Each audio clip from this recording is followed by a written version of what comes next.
আসসালামু আলাইকুম। Fruits and suits ভিডিওর পক্ষ থেকে আপনাদেরকে সবাইকে স্বাগত।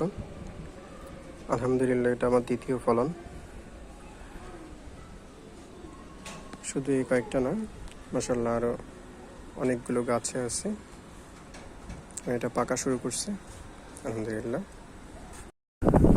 ওই ক্যারেটাও মাশাআল্লাহ অনেকগুলো ফুল আসছে দেখা যাচ্ছে।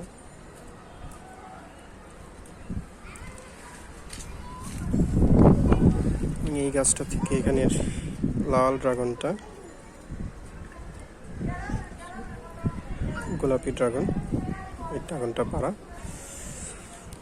এখানে আবার নতুন করে ফুল আসতেছে, তৃতীয়বারের মতো ফুল আসছে আলহামদুলিল্লাহ।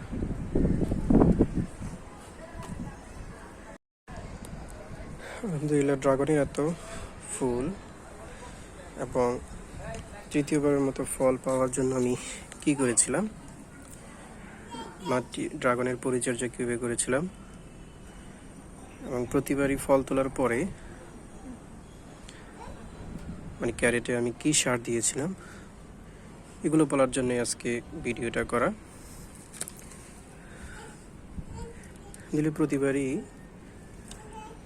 প্রথমবার ড্রাগন তোলার পরে, হারভেস্ট করার পরে মাটিতে আমি জৈব সার পরিমাণটা বেশি দিয়েছিলাম। জৈব সার, কোনো রকম তেমন কোনো রাসায়নিক সার আমি দেইনি। জৈব সারটা যথেষ্ট পরিমাণ দিয়ে সামান্য মাটি মিক্স করছি, তার সাথে সামান্য কিছু হাড়ের গুঁড়া এবং কিছু নিম কেক মিক্স করে প্রতিবারই এখন দ্বিতীয়বারের মতো হারভেস্ট করবো ইনশাল্লাহ। এই দ্বিতীয়বার হারভেস্ট করার পরেও মাটিতে আমি আবার কিছু জৈব সার দিব।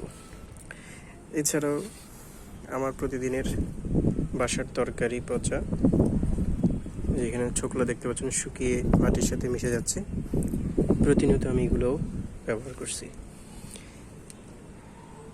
এছাড়াও পেঁয়াজের খোসা পচা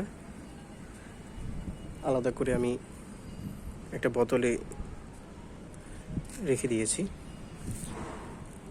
তারপর কলার খোসা পচা পানি আলাদা করে বোতলে রেখে দিয়েছি। এগুলো আমি সময় মতো 15 দিন পর পর একটু একটু করে পানিতে মিক্স করে, পর্যাপ্ত পরিমাণ পানিতে মিক্স করে ব্যবহার করি। তো ইনশাল্লাহ ড্রাগনের সিজন শেষ হতে হতে আশা করা যায় আরও একবার ফল পাবো, 4বার ফল পাবো ইনশাল্লাহ।